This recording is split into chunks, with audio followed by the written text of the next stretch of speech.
Okay guys, we're back and today we're in the kitchen. Today we're going to make butter. When you make butter, you need heavy whipping cream and a jar with a lid.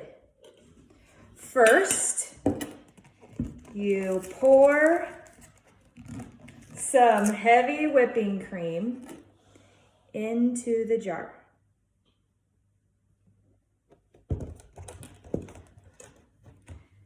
Next, put the lid on tightly. Then you shake the jar.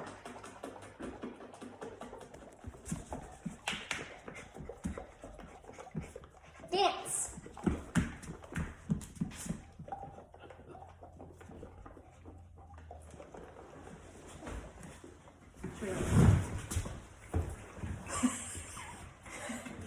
My turn. Okay.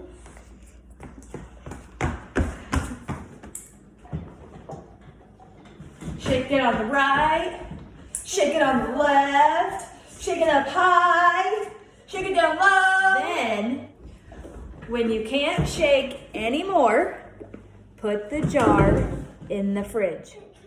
Last, you take the butter out of the fridge. Now you know how to make butter.